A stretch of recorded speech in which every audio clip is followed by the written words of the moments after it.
नमस्कार, मेरा नाम है सुमित सिंह मेहता। हाजिर हूँ आपके सामने क्लासिकल मैकेनिक्स से रिलेटेड एक और नया लेक्चर लेके। आज का हमारा है लेक्चर नंबर 21 और आज के इस लेक्चर का हमारा टॉपिक क्या रहने वाला है। हमारा टॉपिक है पोटेंशियल एनर्जी या फिर सिंपल हम इसको क्या बोलते हैं, पोटेंशियल बोलते हैं।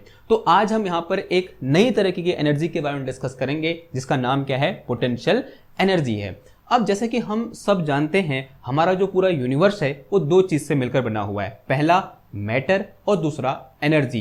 तो हमारे लिए ये बेहद जरूरी हो जाता है या फिर as a student of physics हमारे लिए ये बहुत जरूरी हो जाता है कि हम उस एनर्जी के बारे में क्या करें, स्टडी करें। और हम ये भी जानते हैं कि हमारे यूनिवर्स में जो एनर्जी है वो किसी एक फॉर्म में नहीं होती है, वो डिफरेंट फॉर्म में होती है और हमें हर फॉर्म को क्या करना है, जानना बेहद जरूरी है। हमने एक जो टाइप की एनर्जी होती है उसके बारे में डिस्कस किया था जिसे हमने क्या बोला था, काइनेटिक एनर्जी बोला था। याद आ रहा है? आज से कम 4 या 5 लेक्चर पहले हमने काइनेटिक एनर्जी के बारे में डिस्कस किया था। हमने डिफाइन किया था कि काइनेटिक एनर्जी क्या होती है। उसके बाद हमने काइनेटिक एनर्जी और वर्क के बीच एक रिलेशन भी क्या किया था, स्टेबलाइज किया था। उसी तरीके से आज हम क्या करेंगे, सबसे पहले जो पोटेंशियल एनर्जी है उसको डिफाइन करेंगे, फिर उसके बाद किस तरह से हम किसी एक सिस्टम के लिए पोटेंशियल एनर्जी कैलकुलेट कर सकते हैं न्यूमेरिकली, उसको भी हम क्या करेंगे, यहाँ पर देखेंगे। फिर उसके बाद पोटेंशियल एनर्जी और वर्क के बीच क्या रिलेशन होता है उसे भी हम क्या करेंगे, देखेंगे। ओके, तो ये क्या रहने वाला है, आज का हमारा एम रहने वाला है। अगर आपको आज का हमारा एम समझ में आ गया है तो फटाफट से रोज कॉपी पेन निकालो और हिंट डालो क्या, पोटेंशियल एनर्जी और सिंपल पोटेंशियल। ठीक है, सिंपल पोटेंशियल मतलब खाली पोटेंशियल लिखना है। ओके, नाउ सबसे पहले बात करते हैं किसकी, पोटेंशियल एनर्जी की। जिस तरह से हमने काइनेटिक एनर्जी को कैसे डिफाइन किया था, हमने बोला था energy due to motion of any object और any system is known as kinetic energy. उसी तरीके से हम पोटेंशियल एनर्जी को कैसे डिफाइन करते हैं, एनर्जी ड्यू टू अरेंजमेंट और we can say energy due to configuration of any system is known as potential energy, जो कि क्या है, एक डेफिनेशन है जो आप क्लास 8th में पढ़ा होगा, आपने 9th में पढ़ा, फिर 11th में पढ़ा, 12th में भी पढ़ा होगा। आज इसको दोबारा पढ़ रहे हो इस डेफिनेशन को कि potential energy is energy due to configuration. मैंने यहां पर इसको लिख भी दिया है, क्या लिखा है देखो, energy potential energy is energy that can be associated with configuration और अरेंजमेंट ऑफ सिस्टम। ठीक है, तो ये क्या है, एक सिंपल सी डेफिनेशन है। लेकिन हमारा एम क्या है, ये जो डेफिनेशन है ये हमें क्या बताना चाहती है, ये कह क्या रही है, इसका मतलब क्या हुआ। देखो एक एग्जाम्पल की हेल्प से समझते हैं। हमने वर्क के बारे में डिस्कस किया, ये मेरे पास यहाँ पर स्प्रिंग है, हमने वर्क के बारे में डिस्कस किया। हमने ये बोला कि अगर किसी भी एक सिस्टम में वर्क हो रहा है बाय फोर्स, मैंने फोर्स लगाया और उस फोर्स ने क्या किया, कुछ वर्क किया, इसका मतलब क्या होता है, एनर्जी का ट्रांसफर हुआ। और हमने एक वर्क एनर्जी थ्योरम के बारे में डिस्कस किया था। अगर मैं ज्यादा प्रिसाइज बोलूं तो हमने वर्क काइनेटिक एनर्जी थ्योरम के बारे में डिस्कस किया था। हमने ये बोला था कि वर्क डन या बोलते हैं net work done is equal to change in kinetic energy of system, ऐसा हमने बोला था। आंसर है हाँ जी, हाँ बोला था। अब यहां पर देखो, ये मेरे पास एक स्प्रिंग है, आई होप आपको दिख रही होगी। ठीक है, ये इस तरीके से क्या है, स्प्रिंग है। मैं क्या कर रहा हूं, इस स्प्रिंग को, this is relax state of spring, ये क्या है, इस स्प्रिंग की रिलैक्स स्टेट है। मैं इसको यहां से क्या कर रहा हूं, इस तरीके से डिस्प्लेस कर रहा हूं। अब हो रही है डिस्प्लेस, आंसर है हाँ जी हो रही है। अगर स्प्रिंग डिस्प्लेस हो रही है यहां पर, इसका मतलब क्या हुआ, मैंने कुछ वर्क किया, और वर्क का मतलब ही क्या होता है, ट्रांसफर ऑफ एनर्जी। यानी जब भी वर्क किसकी वजह से होता है, जब फोर्स किसी चीज पर वर्क करता है तब वहां पर क्या होता है, एनर्जी का ट्रांसफर होता है। और जितना अमाउंट ऑफ एनर्जी का ट्रांसफर हुआ उतना ही क्या होता है, वर्क होता है। तो यहां पर मेरा ये क्या था, ये स्प्रिंग है और ये क्या हुई, यहां से इस तरीके से यहां तक डिस्प्लेस हुई ना। वर्क काइनेटिक एनर्जी थ्योरम बोलती है कि this work done will be equal to the change in kinetic energy. अब यहां पर देखो, ये क्या है, इसकी इनिशियल स्टेज, यहां पर से काइनेटिक एनर्जी कितनी है, 0 है। मैंने इसको खींचा और फिर मैं दोबारा से कहाँ आ गया, इसके फाइनल स्टेट में आ गया। अगेन जो मेरे पास स्प्रिंग है वो कहाँ है, रेस्ट में है। तो यानी इनिशियल भी रेस्ट में थी और फाइनली कहाँ है, रेस्ट में है। तो चेंज इन काइनेटिक एनर्जी कितना हुआ, 0 हो गया। इसका मतलब क्या, यहां पर कोई भी वर्क डन नहीं हुआ, वर्क डन तो हो रखा है क्योंकि डिस्प्लेसमेंट हो रखा है, मैंने फोर्स लगा रखा है, तो यहां पर वर्क डन हुआ है। अगर वर्क डन हुआ है तो यहां पर एनर्जी का ट्रांसफर भी हुआ होगा। लेकिन अगर मैं यहां पर काइनेटिक एनर्जी थ्योरम के लिहाज से देखूं तो यहां पर काइनेटिक एनर्जी चेंज हुई नहीं, काइनेटिक एनर्जी चेंज नहीं हुई तो इसका मतलब यहां पर वर्क डन भी नहीं हुआ। तो इसका मतलब क्या हुआ, ये तो गड़बड़ होगी।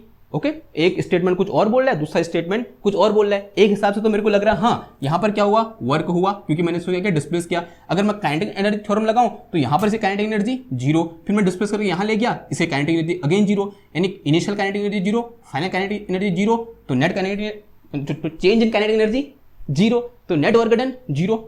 नहीं, वर्क हो रखा है। रियल चीज क्या है, वर्क हो रखा है, जो कि मुझे साफ साफ यहां पर दिखाई दे रहा है, क्योंकि डिस्प्लेसमेंट हो रखा है। मैंने फोर्स लगाया और स्प्रिंग में क्या हुआ, डिस्प्लेस हुई अपनी मेन पोजीशन से, अपने रिलैक्स स्टेट से, यानी यहां पर क्या हुआ, वर्क हुआ। अब वर्क हुआ तो एनर्जी ट्रांसफर नहीं हुई, लेकिन एनर्जी ट्रांसफर वर्क हुआ, इसका मतलब क्या हुआ, एनर्जी ट्रांसफर हुई, लेकिन वो जरूरी थोड़ा है वो काइनेटिक एनर्जी के रूप में ट्रांसफर हो, वो किसी दूसरे फॉर्म के रूप में भी ट्रांसफर हो सकती है एनर्जी के, ऐसा होता नहीं होता। और यहां पर जो वो एनर्जी ट्रांसफर है वो कौन सी एनर्जी है, पोटेंशियल एनर्जी है। ठीक है, बात आई समझ में। ओके, तो in this way we can see the physical meaning of potential energy. यहां पर वर्क हुआ है और वर्क होने से जो एनर्जी का ट्रांसफर हुआ है वो काइनेटिक एनर्जी नहीं है, वो कौन सी एनर्जी है, पोटेंशियल एनर्जी है। और पोटेंशियल एनर्जी कैसे है बोल रहा हूं, क्योंकि यहां पर क्या हुआ, उसके कॉन्फ़िगरेशन में चेंज हुआ। आपको साफ साफ यहां पर इस स्प्रिंग के कॉन्फ़िगरेशन में चेंज होता हुआ दिखा। उसके जब इनिशियल स्टेट से मैंने उसको फाइनल स्टेज में ले गया, यहां से मैं इसको इधर ले गया, देखो इसके कॉन्फ़िगरेशन में या बोलते हैं अरेंजमेंट में चेंज हुआ नहीं हुआ, आंसर है हाँ जी हुआ। और इस अरेंजमेंट में चेंज होने की वजह से जो एनर्जी इसके अंदर आई, that energy is known as potential energy. तो आई होप पोटेंशियल एनर्जी क्या होती है आपको समझ में आया होगा। वैसे आप इसमें देख सकते हो, जैसे ये मेरे पास क्या है, एक सिंपल सा क्या है, पोछा है, मतलब बोलते हैं बोर्ड साफ करने वाला है। अभी मैंने क्या किया, देखो इसका कुछ ना कुछ क्या है, कॉन्फ़िगरेशन है। मैं इसको ऐसे पकड़ रहा हूं, मैंने ऐसे पकड़ा इसको और ऐसे इसको मरोड़ दिया। ठीक है, इसको मरोड़ दिया मैंने। इसको मरोड़ने से क्या हुआ, इसके कॉन्फ़िगरेशन में चेंज आया। अब कॉन्फ़िगरेशन में चेंज कब आया, मैंने क्या किया, वर्क किया ना। देखो मैंने वर्क किया ना, मेरे को लग रहा है वर्क किया नहीं किया, आंसर हाँ जी वर्क हो रहा है। यहां पर साफ साफ मुझे दिख रहा है इसके जो डिस्प्लेसमेंट हो रही है इसकी चीजें, यानी इसके कॉन्फ़िगरेशन में चेंज हो रहा है। और कॉन्फ़िगरेशन में जब चेंज हो रहा है तो मैंने वर्क किया, और वर्क करने से जो इसमें एनर्जी ट्रांसफर हुई वो कौन सी एनर्जी है, पोटेंशियल एनर्जी है। ठीक है, ये बात समझ में आई। तो in this way we can define potential energy. अगर पोटेंशियल एनर्जी क्या होता है समझ में आया, अब क्या देखते हैं हम, how we can calculate potential energy of any system, which is very very important. तो ऐसे हैशटैग बना के लिखो, potential energy of a calculation of potential energy, या सिंपल कभी कभी हम इसको खाली पोटेंशियल भी बोल देते हैं। ठीक है, ओके, ये बात समझ में आई आपको। नाउ अब इसका कैलकुलेशन करने के लिए हमें जो इससे ठीक पिछला लेक्चर है उसकी थोड़ा बहुत हेल्प लेनी पड़ेगी। मैंने वहां पर भी थोड़ा बहुत आपको झलक दिखा दी थी कि किस तरीके से वो लेक्चर इस लेक्चर में क्या होने वाला है, यूज होने वाला है। अब हमें क्या करना है, वर्क करना है। वर्क करने के लिए क्या लगाना पड़ेगा, मेरे को फोर्स लगाना पड़ेगा। और मैं अज्यूम करके चल रहा हूं कि my force is conservative force. जो मेरा फोर्स है वो कैसा फोर्स है, कंजर्वेटिव फोर्स है। Let us consider F is a conservative force। F क्या है, हमारा कंजर्वेटिव फोर्स है। देन इसका मतलब क्या हुआ, then curl of this force F will be equal to zero. ऐसा होगा नहीं होगा, आंसर हाँ जी होगा। अगर मेरे पास F जो है वो एक कंजर्वेटिव फोर्स है तो उसका कर्ल कितना होगा, जीरो होगा। And also this F can be written as minus gradient of any scalar potential, and in this case this scalar potential is nothing but potential energy. Here V is scalar potential,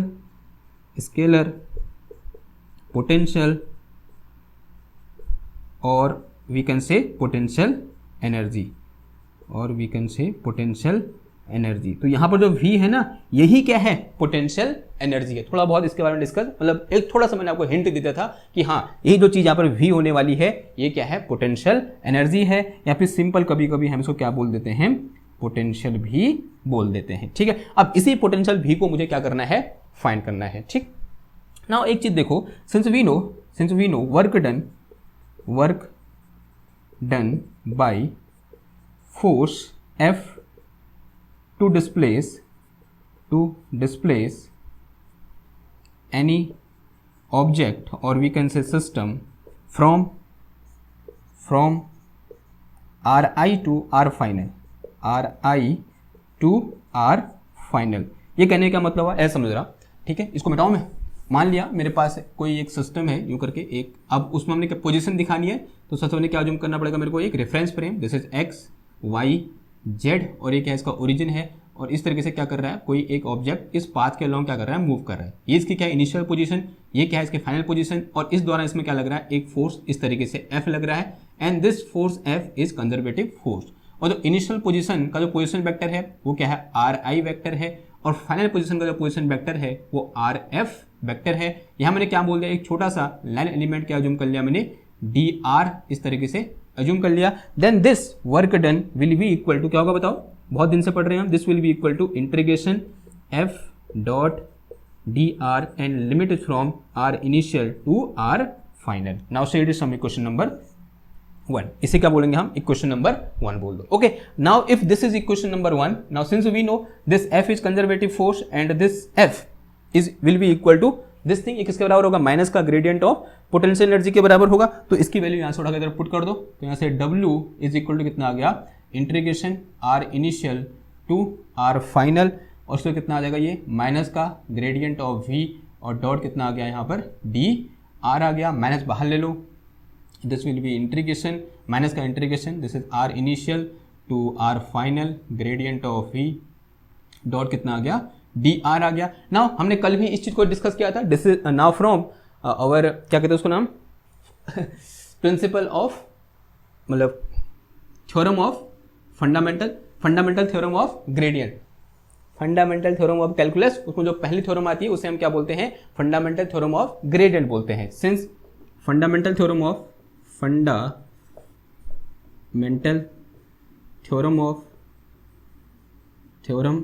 of gradient क्या होता है, fundamental theorem of gradient क्या होता है, this will be integration from limit a to b gradient of t dot dl vector, this will be equal to value of t at b minus value of t at a, this is fundamental theorem of gradient. तो उसके help से क्या करते हैं हम इस integration को solve कर लेंगे। तो w इक्वल टू कितना आ जाएगा यहाँ से मेरे पास, माइनस t की जो कितना है यहाँ v है, तो ये मेरे पास कितना आ जाएगा v अपर लिमिट यानी v एट r फाइनल, और माइनस कितना आ जाएगा ये v at r initial. Okay, इस माइनस साइन को अंदर भेज दो, तो this will be equal to, ये पहले आ जाएगा ये बाद में आ जाएगा, यानी ये प्लस हो जाएगा v r इनिशियल माइनस कितना आ जाएगा ये v r फाइनल।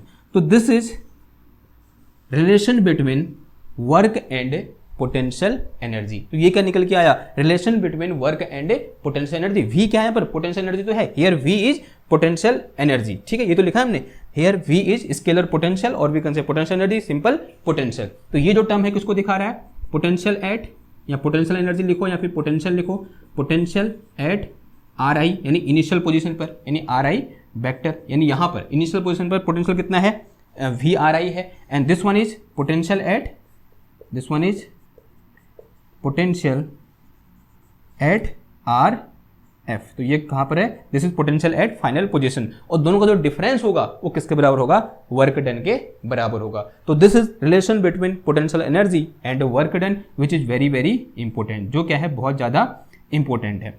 नाउ अब अभी तक हमको ये पता नहीं चला कैसे हम इन पोटेंशियल को फाइंड करें, किसी एक पॉइंट पर पोटेंशियल कैसे फाइंड करेंगे। तो finding of potential at any particular point, how this can be how this can be happen, ये कैसे होगा ये देखते हैं एक बार। तो कुछ चीज़ें मिटाऊँ मैं, यहाँ यही कर लें, ये मिटानी पड़ेंगे, ठीक है, इसको मिटा देता हूँ मैं, क्योंकि ये तो नोट कर लिया होगा आपने, आई होप नोट कर लिया होगा, क्योंकि बहुत टाइम से लिखा पड़ा है, तो ठीक हो गया। देखो नाउ यहाँ पे मेरे पास इसे कुछ इक्वेशन बोल दूँ मैं, इक्वेशन नंबर 2 बोल दूँ।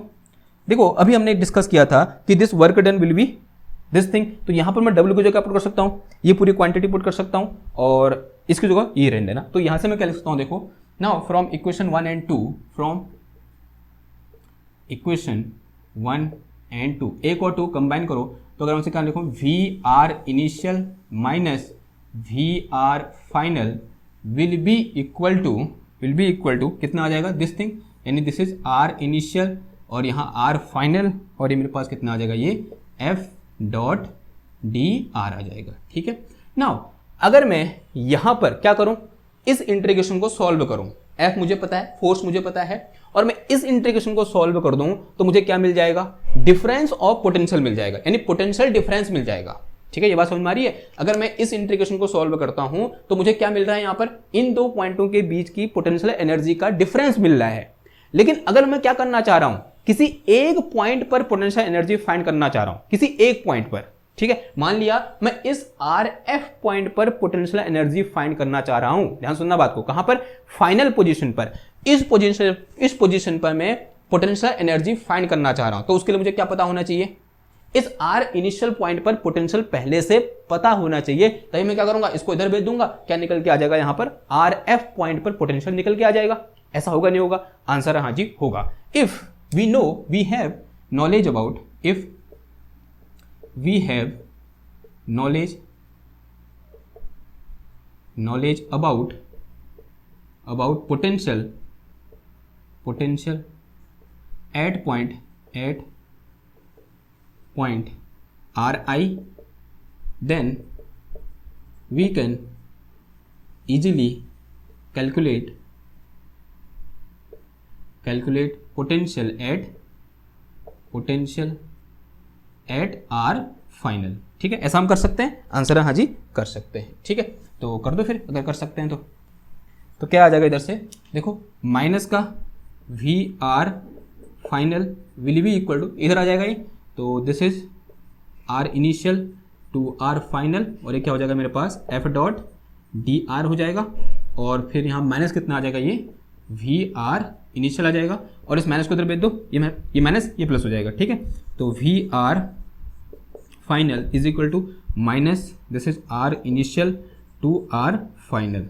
ओके, तो this is vector R dot this, और प्लस हो जाएगा माइनस, और एक हो जाएगा मेरे पास VR इनिशियल। तो in this way we can calculate potential at any point, at point RF। किसी पॉइंट RF में हम क्या कर सकता हूं, हम क्या कर सकते हैं, जो हमारा पोटेंशियल है उसे हम फाइंड कर सकते हैं ना। अब यहां पर हम अपनी जो सिचुएशन है उसको और इजी बनाना चाह रहे हैं। हम ये चाह रहे हैं कि हम एक ऐसा पॉइंट खोजें, इनिशियली हम किसी एक पॉइंट पर क्या करना चाह रहे हैं, पोटेंशियल फाइंड करना चाह रहे हैं। माना कोई भी एक पॉइंट हमने बोल दिया, वहां पर मैं पोटेंशियल फाइंड करना चाह रहा हूं। अब उस पॉइंट पर मैं एक ऐसा पॉइंट खोजना चाह रहा हूं पहले, जहां पर पोटेंशियल मुझे पहले से पता हो, क्योंकि मुझे चाहिए हो, तब बिना उसके होगा ही नहीं। और वो पॉइंट कौन सा है, RI है। अब मैं इस RI को इस तरीके से चूज करूंगा, मैं इंडिपेंडेंट कहीं भी चूज कर सकता हूं। ठीक है, मैं इस RI को इस तरह से चूज करूंगा कि वहां पर पोटेंशियल की वैल्यू 0 होगी। क्या बोला मैंने, मैं RI को इस तरह से चूज करूंगा कि वहां पर पोटेंशियल या पोटेंशियल एनर्जी की वैल्यू कितनी होगी, 0 होगी। ये बात समझ में आ रही है आपको, थोड़ा बहुत मैं क्या कहना चाह रहा हूं। ठीक है, यानी यहां पर मुझे जो इनिशियल पॉइंट है उसको इस तरह से चूज करना है कि वहां पोटेंशियल कितना होगा, 0 होगा। And the point where potential is 0 that is known as reference point. उस पॉइंट को हम क्या बोलते हैं, रेफरेंस पॉइंट बोलते हैं। ठीक है, if RI equal to R naught, अगर मैं ऐसा बोलूं, if RI is R naught and here VRI is equal to 0, then the point R naught is called reference point। इस पॉइंट को हम क्या बोलते हैं, रेफरेंस पॉइंट बोलते हैं। ठीक है, तो ये बात समझ में आई आपको, this point is called reference point. And also assume and we can assume this RF is R। इसको मैं खाली R भी लिख सकता हूँ, RF will be equal to R, ऐसा हम लिख सकते हैं। ओके, तो क्या करना है यहाँ पर हमने, तो this VR will be equal to कितना आ जाएगा, ये माइनस का R इनिशियल जो कितना आ जाएगा R नॉट, और इसमें कितना आ जाएगा R, and this is F dot DR, और ये प्लस कितना आ जाएगा, 0 आ जाएगा। तो यहाँ से मेरे पास potential at point potential at point R will be equal to कितना आ गया, माइनस का integration from R not to R, और ये मेरे पास कितना आ जाएगा, F डॉट DR आ जाएगा। और जो R नॉट क्या है, रेफरेंस पॉइंट है, एक ऐसा पॉइंट है जहां पर पोटेंशियल कितना होगा, 0 होगा। तो in this way we can define our potential. तो इस तरीके से हम क्या करेंगे, पोटेंशियल एट पॉइंट हम डिफाइन करेंगे। ओके, नाउ अब कुछ यहाँ पर क्या लेते हैं, एग्जांपल लेते हैं, एक आध सिस्टम लेते हैं, उन सिस्टम के लिए पोटेंशियल फाइंड करने की कोशिश करते हैं। ठीक है, इस फॉर्मूला क्या रखना है, हमको याद रखना है। और जहां आर नॉट है वो क्या है, रेफरेंस पॉइंट है, और आर क्या है, वो पॉइंट है जहां मुझे क्या करना है, पोटेंशियल फाइंड करना है। ओके, एक सबसे सिंपल सा सिस्टम जो अभी हमने एग्जांपल में भी लिया था, दैट इज स्प्रिंग। किसी एक स्प्रिंग का पोटेंशियल क्या करेंगे, आज हम फाइंड करेंगे।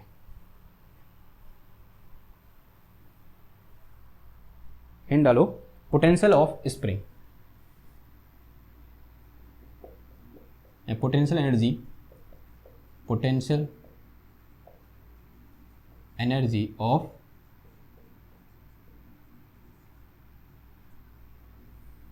स्प्रिंग।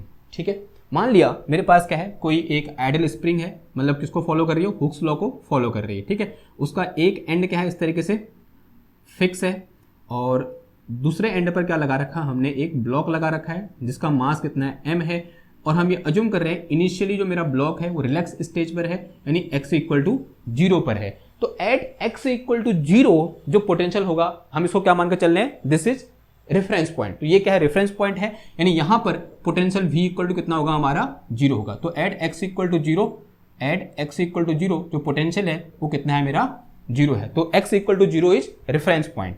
तो x इक्वल टू 0 मेरे पास क्या है, रेफरेंस पॉइंट है। ठीक है, अब मैं क्या कर रहा हूं, इस ब्लॉक को यहां से डिस्प्लेस कर रहा हूं, इधर की ओर फोर्स लगा रहा हूं। लेट अस से मैंने कितना फोर्स लगाया, इसमें F फोर्स लगाया अलोंग x डायरेक्शन। ठीक है, लेट अस से दिस इज x एक्सिस, इसको मैंने x एक्सिस बोल दिया। तो फोर्स लगाते क्या होगा, स्प्रिंग इस तरीके से स्ट्रेच होगी, और मैं अज्यूम कर रहा हूँ स्ट्रेच होगी, स्प्रिंग कहाँ चलेगी, इधर चलेगी कहीं, और ये ऐसा है, और ये फ्रिक्शनलेस सरफेस है। ठीक है, यहाँ पर किसी भी टाइप का फ्रिक्शन नहीं लग रहा है, लाइक दिस, और ये मास है m, और माना ये इसके मेन पोजीशन से कितना डिस्प्लेस हो गया, लेट अस से x क्या हो गया, ये डिस्प्लेस हो गया। अब जैसे ये x डिस्प्लेस होगा तो यहां पर एक फोर्स लगेगा, this force F will be equal to minus का k x वेक्टर के बराबर होगा नहीं होगा, आंसर है हाँ जी होगा। और इसका फाइनल पोजीशन है, this is my x initial, और यहां पर जो फाइनल पोजीशन है, यहां पर x इक्वल टू किसके बराबर है, x के बराबर है। Then the potential at point x, v at point x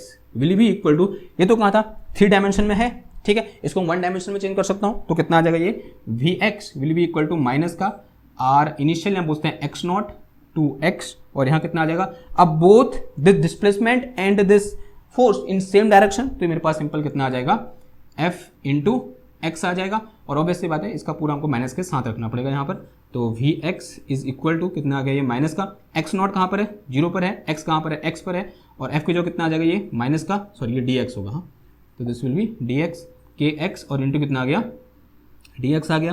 तो यहाँ से मेरे पास vx potential energy of spring, तो मैंने माइनस प्लस और k बाहर आ गया, और दिस 0 टू x और x और इंटू dx हो जाएगा, and this is vx will be equal to kx square divided by 2 आ गया आफ्टर डूइंग इंटीग्रेशन, और लिमिट पुट करने के बाद ये आ जाएगा। ठीक है, तो यहाँ से मेरे पास vx इज इक्वल टू कितना आ गया, half of kx square. Okay, ये बात समझ में आई। यहाँ पर कैसा हुआ, मैंने एक स्टेप शॉर्ट मार दिया, पहले क्या इंटीग्रेशन किया, x स्क्वायर बाय 2 आएगा, पहले अपर लिमिट रखेंगे, फिर माइनस लोअर लिमिट यानी 0 हो जाएगा, तो बचेगा मेरे पास सिर्फ ये बचेगा। तो this is my potential due to, sorry this is my potential of spring at any point x from mean position से किसी स्प्रिंग को x डिस्प्लेस करने में उसके अंदर जो पोटेंशियल एनर्जी स्टोर होती है वो कितनी होती है, इतनी होती है। यानी यहां पर जो हमने एग्जांपल लिया था, जैसे ही मैंने ये स्प्रिंग है और इस स्प्रिंग को मैंने यहां से क्या किया, यहां तक इस तरीके से डिस्प्लेस किया, इतना डिस्प्लेस करने में मुझे यहां पर ऐसा लगा मैंने वर्क तो किया है, लेकिन this work done is not equal to change in kinetic energy. इसका मतलब जो किया गया वर्क डन है वो किस में चेंज नहीं हो रहा है, काइनेटिक एनर्जी के रूप में स्टोर नहीं हो रहा है, वो किसके रूप में स्टोर हो रहा है, पोटेंशियल एनर्जी के रूप में स्टोर हो रहा है। And this potential energy will be equal to this, वो पोटेंशियल एनर्जी कितनी होगी, इतनी होगी। जैसे मैंने क्या किया, इसको यहां से इस तरीके से यहां पर था डिस्प्लेस किया, यहां तक मैं ले गया और यहां तक लेने मैंने वर्क किया, एंड दिस वर्क डन से क्या हुआ, कुछ एनर्जी का ट्रांसफर हुआ, और कितनी एनर्जी का ट्रांसफर हुआ, इसकी पोटेंशियल एनर्जी के बराबर, and this potential energy will B this. ठीक है, वो पोटेंशियल एनर्जी कितनी होगी, इतनी होगी। तो this is our calculation of potential energy of spring. ठीक है, बात आई समझ में। ओके, नाउ कभी कभी यहां पर ये भी आता है potential energy near surface of earth, potential energy near earth surface. Okay, कैसे, मतलब मान लिया ये क्या है, अर्थ की सरफेस है, और यहाँ पर मान लिया अगर मैं ऊपर की ओर जेड एक्सेस बोलूँ तो यहाँ पर जेड इक्वल टू कितना है, 0 है, और यहाँ से मैं किसी ऑब्जेक्ट को यहाँ से उठाया, कहाँ ले गया मैं, जेड हाइट तक ले गया, यहाँ तक ले गया, नाउ हियर, यानी यहाँ से उठाया मैंने और मैं इसको यहाँ ले, मुझे क्या करना पड़ेगा, जो ग्रेविटेशनल फोर्स है उसके अपोजिट क्या करना पड़ेगा, काम करना पड़ेगा। अगर इसका मास कितना है, m है, इस ऑब्जेक्ट का मास कितना है, m है, तो यहाँ पर डाउनवर्ड डायरेक्शन में कितना फोर्स लग रहा है, mg फोर्स लग रहा है, और डिस्प्लेसमेंट कहाँ की हो रहा है, ऊपर की ओर हो रहा है। Let us set this total displacement is equal to z, यानी यहाँ से यहाँ तक डिस्प्लेसमेंट कितना है, z है, और इस पॉइंट पर इसकी पोटेंशियल एनर्जी कितनी होगी, ये मुझे क्या करनी है, कैलकुलेट करनी है। कैसे करेंगे बताओ, तो अगेन मेरे पास क्या होता है, potential energy at point z will be equal to minus का from z equal to 0 to z equal to z, और कितना आ जाएगा ये f इंटू डी एक्स आ जाएगा, sorry f into d z आ जाएगा, क्योंकि z डायरेक्शन में है। तो यहाँ से मेरे पास v Z will be equal to कितना आ गया, ये माइनस का, दिस इज 0 टू z आया, एंड अभी मैंने क्या करना है, work done by gravitational force. तो ग्रेविटेशनल फोर्स कितना है मेरे पास, माइनस mg है, ठीक, माइनस mg क्योंकि नीचे की ओर लग रहा है, और इंटू कितना आ जाएगा ये dz, और माइनस माइनस प्लस हो जाएगा ये, और in this V Z will be equal to कितना आया, mgz आ गया। तो this is gravitational potential at a height z, या बोलते हैं at near earth surface, earth के सरफेस के नियर जो ग्रेविटेशनल पोटेंशियल होता है वो कितना होता है, mgz के बराबर होता है। लेकिन यहाँ पर लिमिट क्या है, कंडीशन क्या है कि अर्थ के सरफेस से ज़्यादा हाइट पर नहीं, हम बहुत कम है। अगर ज़्यादा हाइट की बात करेंगे तो वहाँ पर हम कब डिस्कस करेंगे, जब हम लॉ ऑफ ग्रेविटेशन पढ़ेंगे, F equal to G m1 m2 upon r square, उसके हेल्प से क्या करेंगे, कैलकुलेट करेंगे। लेकिन फॉर्मूला कौन सा लगेगा, यही लगेगा जो हमने यहाँ पर लिखा हुआ है, ठीक है। वो हम जब ग्रेविटेशन वाला चैप्टर पढ़ेंगे या फिर वो वाली यूनिट डिस्कस करेंगे तो वहाँ पर हम क्या करेंगे, उसको अलग से बात करेंगे। लेकिन फिलहाल के लिए अगर हम अर्थ के सरफेस के बहुत पास, मतलब बहुत कम ऊंचाई पर, 1 मीटर 2 मीटर की ऊंचाई पर बात कर रहे हैं, तो उसके लिए earth act as a flat surface. तो और उससे जो जेड हाइट पर जो मेरे पास पोटेंशियल होगा due to gravity, this will be mgz, जो किसके बराबर होगा, mgz के बराबर होगा। क्लियर होगी इतनी बात, ठीक है। अगर इतनी बात क्लियर होगी तो this is all about potential energy और वी कैन से पोटेंशियल, ठीक है। आई होप आपको ये लेक्चर समझ में आया होगा और अच्छा भी लगा होगा, ठीक है। अगर आपको ये लेक्चर अच्छे लगते हैं और आपको लगता है कि मैं आपकी लाइफ में कुछ वैल्यू ऐड कर पा रहा हूँ, या बोल सकते हैं कहीं ना कहीं ये आपके काम आ रहे हैं, तो इस चैनल को लाइक करो, शेयर करो, सब्सक्राइब करो, अपने दोस्तों के साथ शेयर करो, और जितना हो सकते हैं उतना प्यार देते रहो। आप देते आए हो और ऐसे ही देते रहना, ठीक है। मैं मिलता हूँ आपसे नेक्स्ट क्लास में। नेक्स्ट क्लास में क्या डिस्कस करेंगे, हम डिस्कस करेंगे किसके बारे में, कंजर्वेशन ऑफ एनर्जी के बारे में। तब तक के लिए थैंक यू, धन्यवाद, बाय बाय।